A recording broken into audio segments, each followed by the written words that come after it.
There's this old idea that you go into the abyss. It's an idea that you can gaze into the abyss. You gaze long, and what you find in the abyss is a monster. That's the dragon at the bottom of the abyss, let's say. That's Satan himself, for that matter. But if you go into that as deeply as you can, what you find is you find your fragmented father in a comatose condition, in a desiccated and separated condition. And then you revivify that. Well, what does that mean? It means something. It means that if you look in the darkness, you find the light. That's one thing it means. And that the light really stands out against the darkness, but that the light is to be found in the darkness. So that's a very interesting thing. It's a quest narrative. But it means more than that. It means something fundamental. So we know, for example, that if you take yourself out of your current state of predictability and safety, and you put yourself in a new situation, you'll learn, right? You'll incorporate new information. So that's a cognitive issue. But that isn't all that happens. What happens is that new genes turn on within you and code for the production of new proteins. And that happens neurologically. New parts of you turn on. And so the idea is that if you can move yourself out into the world and push yourself out against a maximum array of challenges, more and more of you turns on. And then the question would be, well, what would you be if all of you that could be turned on was turned on? And the answer would be, you would be the resurrection of the ancestral father.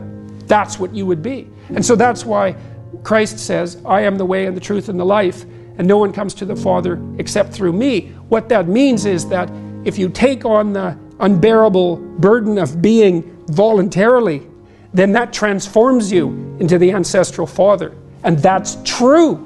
And so that's unbelievably optimistic. It's so interesting because it's dark beyond belief. Well, the world is characterized by suffering and by malevolence of a depth that's virtually beyond comprehension. But if you choose to comprehend that, what you discover in that is the light that destroys the darkness. And that's really something to discover. There isn't a discovery that's more profound than that. That's the search for the Holy Grail or the Philosopher's Stone, all of that. If you actually want something, you can have it.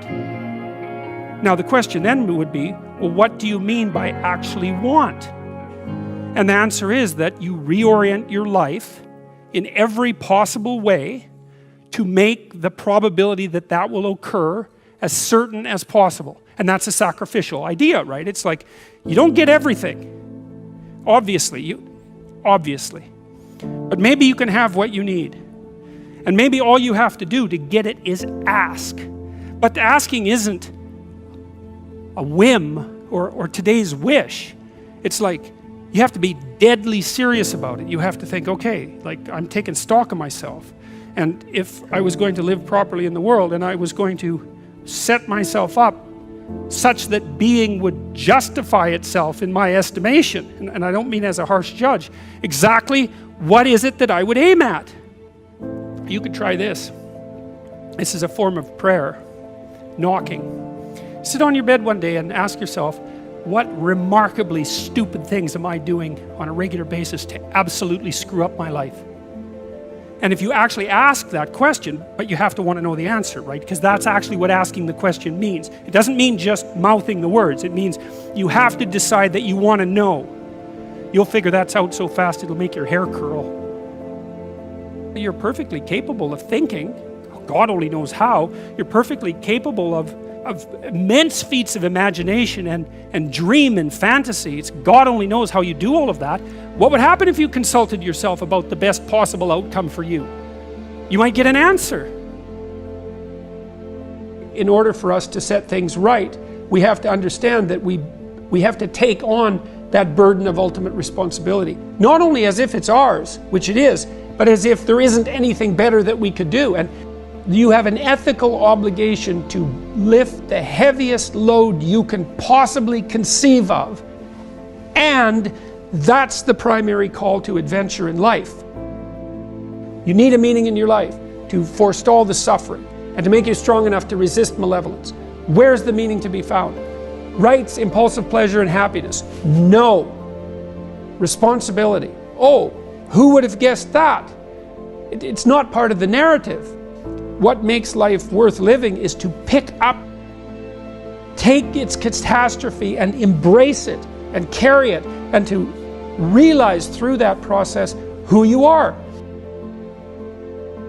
When I talk to audiences about the relationship between responsibility and meaning, they inevitably go dead silent. There's not a rustle, there's not a cough. It's like, is that the secret? Is that the secret? It's the voluntary adoption of responsibility? It's like, well, that's the central message of the West. It's like to pick up your cross and bear it, and everyone's been told that, but they don't know what it means because it's not been articulated enough so that it becomes something that's practical. It's like, yes, look at the terrible responsibilities you have right in front of you. Your family is hurting, you're in trouble, there's problems in the world. It's like all of that's right there, and all you have to do is take responsibility for it, and then you've got what you need. It's something so magnificent that happiness pales in comparison. And so it's thin gruel happiness, and young people know that. They're pursuing hedonistic pleasure, and no wonder. But there's nothing in it that's sustaining, and all it does is make you cynical. It's like, is that all there is? Another one-night stand? Another binge party? And it's not like I have anything in principle, against some of that exuberant, youthful hedonism. Look, the universities have turned into places of parties. Why? Well, because that's what the students find best to do there. Well, that's not good. What you want to offer them is a reason to not party. It's like, no, you got to understand, you come to this class hungover, you're not going to be able to get it. You're not going to be able to write properly. You're going to pay a price for that hedonism. It's like, and the price will be too high for you to bear. It's like, oh, well, enough hedonism for me then. Like, I've got something important to do. That's the way out of that. Before you can be a painter who can paint what's beyond mere memory, you have to inculcate that discipline, skill, and a lot of that is painful repetition and hard grinding work. It's the sacrifice of the present for the future. But once you manage that, then things open up. That's why we have disciplines, right? I mean, the words aren't there by accident. You have to narrow yourself first, and then you can broaden outward. And so that's part of the process of maturation. That's part of the sacrifice of childhood. Say, in childhood you're nothing but potential, but it's not realized and you don't know how to realize it. And so then the question is, well, how do you get to a point where you realize the potential? And the answer is, you sacrifice almost all of it to a single direction. And so that's the thing about growing up, is that when you're a teenager and a young adult, you have to sacrifice everything you could have been as a child to be the one thing that you're aiming at. But then that opens up.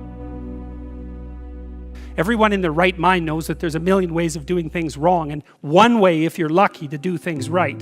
And so the notion that it's a very, very narrow pathway that you tread upon if you're doing things right, that's wisdom. That's the line between chaos and order that you're supposed to be on constantly, right? It's a very, very thin line, because if you're a little bit too far in one direction, then it's too much chaos, and if you're a little too far in the other direction, then it's too much order. And both of those aren't good. The balance has to be exactly right. And you can feel that, and I truly believe you can feel that, and I think it's your deepest instinct. It's your deepest instinct, and I mean that biologically. I don't mean that metaphorically. I think that your psyche is arranged to exist in a cosmos that's composed of chaos and order. I think that's why you have the hemispheric structure that you have. And then when you feel as if you're meaningfully engaged in the world, when the terror of your mortality strips away and you're engaged and it's timeless, that's the deepest instinct you have telling you that you're in the right place at the right time. And then what you do is practice being there. Practice being there. And that's that narrow spot that's so difficult to find. You wander around it. Maybe if you're lucky, you can watch. This is an experiment. Watch yourself for 2 weeks. Like you don't know who you are, because you don't. So watch yourself for 2 weeks and notice there's going to be times when things are proper. They're arrayed properly for you. It's not easy to notice, because when they're arrayed like that, you're so engaged, you don't exactly notice, But you'll see, oh, I'm in the right place. It's like, okay, how'd I get here? What am I doing right? you know, how is it that this could happen more often? I'd like this to happen more often. How would I have to conduct myself in order for that to happen more often? And then you practice that, and then maybe instead of 10 minutes a month or 10 minutes a week, it's like 15 minutes a day, and then it's half an hour a day, and then it's an hour a day, and then it's 4 hours a day. And maybe if you're extraordinarily careful, then you get to a point where you're like that a good proportion of the time.